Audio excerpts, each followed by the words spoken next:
So hey guys, good morning. আজকে আমরা যেতে চলেছি আপার দুধিয়া। ওখানে গিয়ে একটা ক্যাম্পিং করবো। সাথে আমি নয়, সুধাংশু আছে, অনেকদিন পর এসছে আজকে।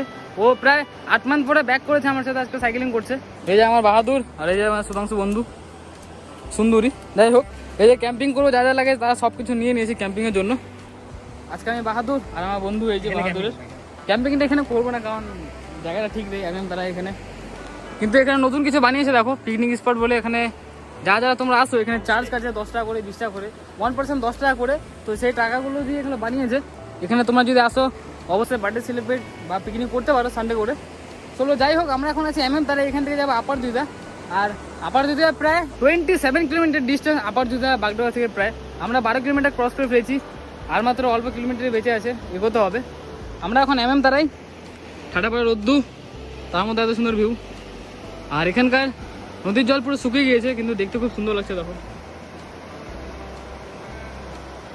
চলো এগোনো যাক। 1.5 ঘন্টা হতেই চললো গাইস। আপার জুতাতে আসতে হলে প্রথমে একটা ছোট্ট নদী পার করতে হবে, যেহেতু এখন বৃষ্টি হয়েছে। এই যে তার ছোট্ট একটা নদী পড়বে, এই নদীটা পার করার পরে হচ্ছে মেন ভিউ, যা সুন্দর লাগে দেখতে। আর ওই রাস্তাটা যে দেখতে পাচ্ছ, ধস নেমেছে জায়গাটা মনে হচ্ছে, ওই সাইডটা দিয়ে যাওয়া যায় হচ্ছে ইয়ামান ব্রিজ, যেটা আমি সামনের সানডেতে গিয়েছিলাম। ওয়েদারটা খুব সুন্দর হয়ে আসছে, এখন রোদ্দু নেই। দেখেছো এখানকার জায়গাটা, এখানেও পিকনিক করতে পারো তোমরা যদি চাও। আর এটা একটা রিসর্ট, এটা এখন বন্ধ আছে যেহেতু সানডেতে একটু বেশি ভিড় থাকে।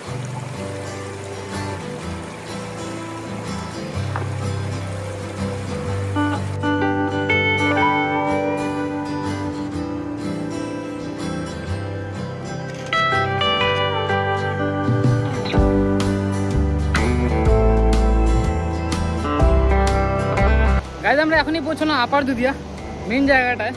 আর এখানকার আগে ভিউটা দেখো,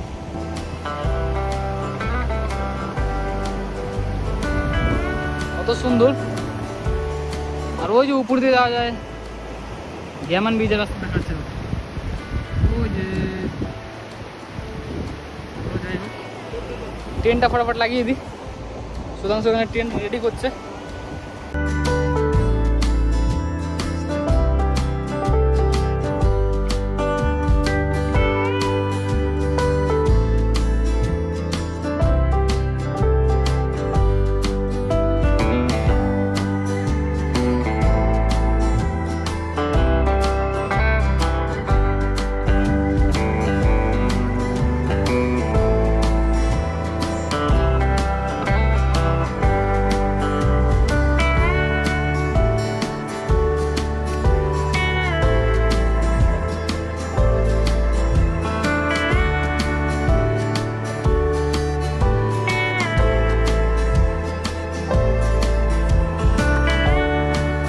গ্যাস, খুব কম খরচের মধ্যে ছোট্ট একটা ঘর।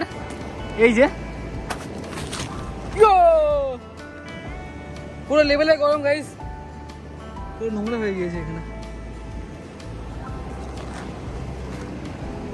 আর এখান থেকে বাইরের ভিউটা, ওয়েদারটা খারাপ হয়ে আসছে, মনে হচ্ছে বৃষ্টি হবে। কিন্তু পাহাড়ের ওয়েদারটা এরকমই হয়, কিছুক্ষণ পর পর চেঞ্জ হয়।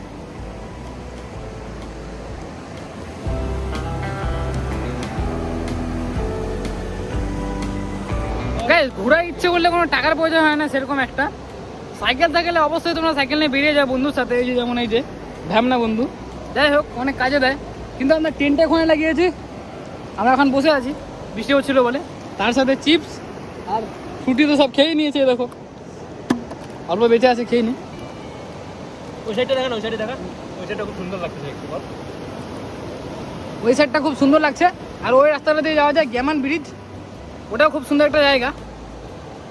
গাইস, পুরো জল বেরিয়েছে বলে আমরা বেশি দূর যাচ্ছি না, এই পাথর থেকে আর এগোনোই যাচ্ছে না। দীঘা, লোকাল দীঘা, এটা হচ্ছে লোকাল দীঘা না বালি। যেহেতু বাজেট কম আমাদের, সেই জন্য এটাকে দীঘা মনে করে আনন্দ করছি। তোমরা যদি আসতে চাও কমেন্ট সেকশনে জানাও অবশ্যই। এটা হচ্ছে আপার দুধে, হচ্ছে একটু আগে আমরা ওটা ছেড়ে চলে এসেছি এগিয়ে। এটা হচ্ছে একদম লাস্টের দিকে, লাস্ট মাথা বলা যায়। আর আমার ব্লগে যদি কোনো ভুল মনে হচ্ছে যে আমি কোনো ভুল কথা বলছি, যে কথা বলতে পারছি না, তোমরা আমাকে ডেফিনেটলি বলো, ওটা আমি ঠিক করার চেষ্টা করবো। তোমরা কমেন্ট না করলে আমি ঠিক করে বলতে পারবো না। আবার বৃষ্টি শুরু হয়ে যাচ্ছে। আমার সাথে সুধাংশু এসছে 8 মাস পর, এসে ভালোই মজা করছে, কিন্তু চুপচাপ আছে। কি বলবো কি বলবো বলছো, যাই হোক মৌসুম গাইস, তোমাদেরকে জায়গাটা কেমন লেগেছে অবশ্যই কমেন্ট সেকশনে জানাও। আর তোমাদের কেমন জায়গা পছন্দ। গাইস, আমরা এখন যাচ্ছি বাড়ি, আবার দেখা হবে নেক্সট ব্লগে খুব সুন্দর একটা লোকেশন নিয়ে। কিন্তু এখানকার শেষের ভিউটা দেখে নাও, এখন বাজে 2টো, পুরো মেঘের ওয়েদারই পুরো চেঞ্জ হয়ে গেছে, পুরো কালো মেঘ হয়ে এসছে, বৃষ্টিটা পুরো জমজমে আর নামবে হচ্ছে মনে হচ্ছে। আমরা এগিয়ে যাই আর দেখা হচ্ছে খুব সুন্দর নতুন একটা ভিডিও নিয়ে, নতুন একটা মজাদার ব্লগ নিয়ে। টাটা।